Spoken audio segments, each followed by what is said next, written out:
ہر چیز نہیں ایک مرکز پر، ایک روز ادھر ایک روز ادھر، نفرت سے نہ دیکھو دشمن کو، شاید یہ محبت کر بیٹھے دشمن کو۔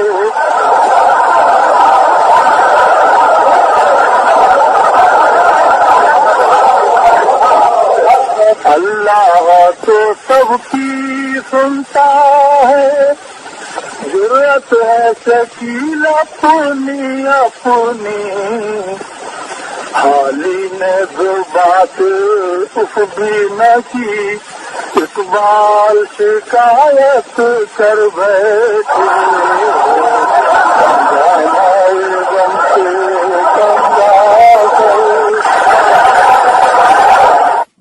میں شکیل دل کا ہوں ترجمان، کہ محبتوں کا ہوں رازدان، مجھے فخر ہے میری شاعری میری زندگی سے جدا نہیں۔ پھر تیری کہانی یاد آئی، پھر تیرا فسانہ یاد آئی۔ شکیل صاحب کے بارے میں کیا کہیں، ایک بے حد نیک دل انسان، ایک ایسی شخصیت جو ہمیشہ ہمارے بیچ رہیں گے۔ اپنی آزادی کو ہم ہرگز مٹا سکتے نہیں۔ شکیل صاحب ویسے تو ایک نامچین شاعر رہے، لیکن مقبولیت ان کو ملی فلموں کے ذریعے۔ کتنی ہی ان کی فلمیں ہیں، میں نام لیتا جاؤں گا اور آپ کو یاد آتی جائیں گی، چاہے وہ مغل اعظم ہو، گنگا جمنا ہو، یا پھر رام اور شام۔ پیار کا زمانہ آیا دور ہوئے غم۔ لیکن اس عظیم شخصیت کا جو سفر شروع ہوا تھا وہ 3 اگست 1916 کو شروع ہوا۔ جگہ تھی بدایوں۔ ان کے والد کا نام تھا محمد جمال احمد سوختہ قادری۔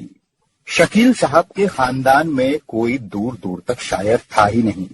ہاں، یہ بات صحیح ہے کہ ایک دور کے ان کے رشتہ دار شاعری کیا کرتے تھے، بس وہیں سے شکیل صاحب کو یہ شوق لگ گیا۔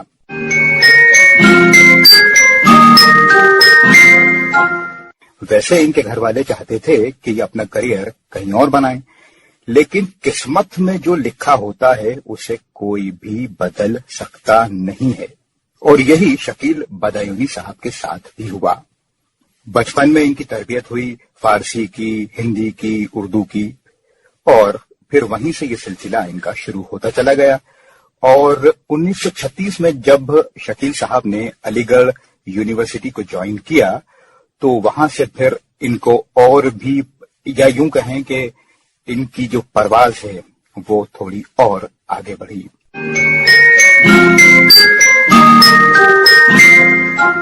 وہاں کے یہ انٹر کالج اور انٹر اسٹیٹ یونیورسٹیز کے مشاعرے میں شرکت کرتے تھے، اور یقین جانیے کہ وہاں پر ہر مشاعرہ لوٹتے تھے اور نمبر 1 پہ رہتے تھے شکیل صاحب۔ ویسے بہت سیدھے انسان تھے، بہت ہی شریف، لیکن ان کی شاعری کو جب آپ پڑھیں گے تو آپ کو الگ شکیل نظر آئیں گے۔ شکیل صاحب کی شاعری میں غضب کا رومانس نظر آئے گا۔ اب جیسے مثلاً اگزامپل آپ کو دیتا ہوں، ان کے 2-3 گیت تو مجھے کو یاد ہیں جس میں حسن لفظ بار بار وہ یوز کرتے ہیں۔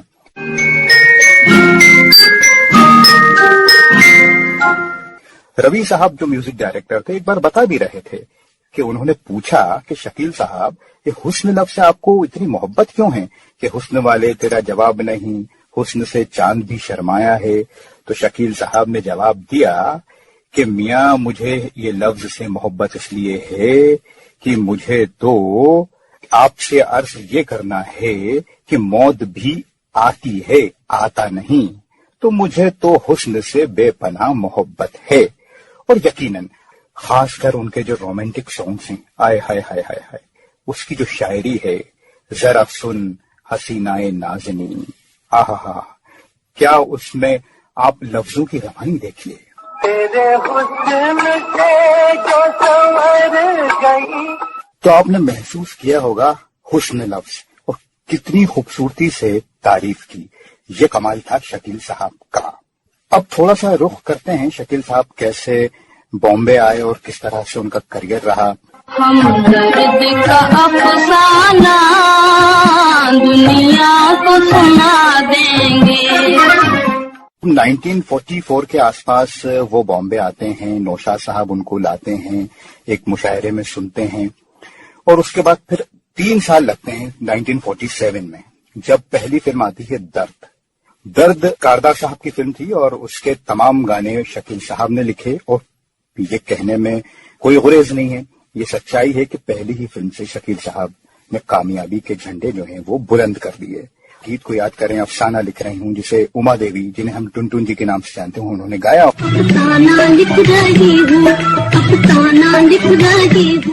جو سارے ہی نغمے تھے درد کے وہ سپر ڈوپر ہٹ ہو گئے, اور شکیل صاحب راتوں رات اسٹار بن گئے. اور وہاں سے شکیل صاحب کا اور نوشاد علی صاحب کا جو رشتہ جڑا, تو پھر وہ 1970 میں جب ان کا انتقال ہوا 20 اپریل 1970, تو پھر شکیل اور نوشاد کا یہ ساتھ رہا. اور کتنی ہی ان کی فلمیں ہیں, ہم اس پر بات کریں گے. ان کی جو پرسنل لائف ہے اس کو بتانا ضروری ہے. 1940 میں سلما جی سے ان کی شادی ہوتی ہے, جو ان کی ایک رشتہ دار تھیں. ایک ہی گھر میں ایک طرح سے رہتے تھے یہ لوگ, اور پھر زندگی بھر ان کا ساتھ رہا. اور پھر ان کے 2 لڑکے اور 2 لڑکیاں رہے, اور پھر ان کی ایک بیٹی کا وہ انتقال ہو گیا. علی گڑھ کے زمانے میں استاد حکیم عبد الوحید اشک بجنوری صاحب جو ہیں وہ پھر ان کے استاد بنے.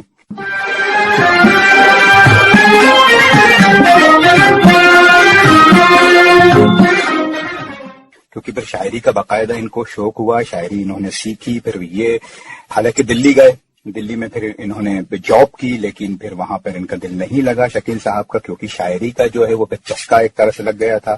پھر انہوں نے بامبے کا رخ کیا, اور پھر کیونکہ زبردست ان کی پکڑ تھی شاعری پر, یہ ساری ان کی فلمیں بتاتی ہیں. عشق یہ سب دنیا والے.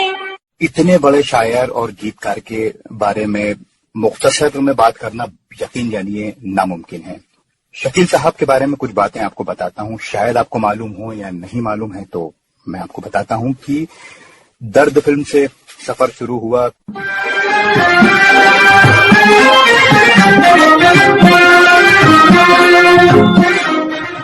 پھر اس کے بعد شکیل صاحب اور نوشاد صاحب کی جوڑی رہی, اور پھر جب بیجو باورا آتی ہے تو اس میں بہت سارے بھجن تھے. تو یہ کہا گیا نوشاد صاحب سے کہ کبھی پردیپ جی کو اس میں لیا جائے, لیکن انہوں نے بھٹ صاحب سے جو فلم بنا رہے تھے کہ آپ شکیل صاحب کو ایک بار موقع دیجیے.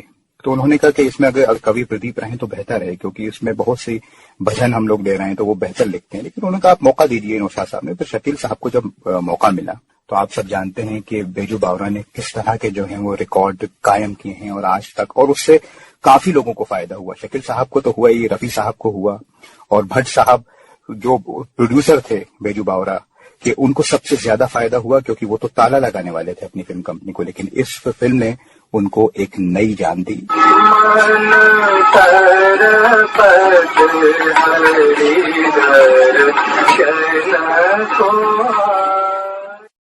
تو یہاں پر یہ جو آپ کو پیس سنانا بہت ضروری تھا اس بھجن کا, کہ آپ کو اندازہ ہو شکیل صاحب کی جو ان کی لیکھنی تھی اس کا. اب ہم تھوڑا سا ذکر کرتے ہیں ان کی فلموں کا, جو ان کا کریئر شکیل صاحب کا رہا. دور کے مسافر ہم کو بھی ساتھ لے لے رے. دو ہنسوں کا جوڑا بچھڑ گیا رے. ہم بھی اگر بچے ہوتے, ہم بھی اگر بچے ہوتے. نہ جاؤ سیا چھڑا کے بھیا.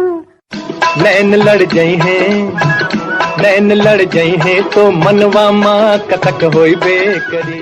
جانے والے سے ملاقات نہ ہونے پائی.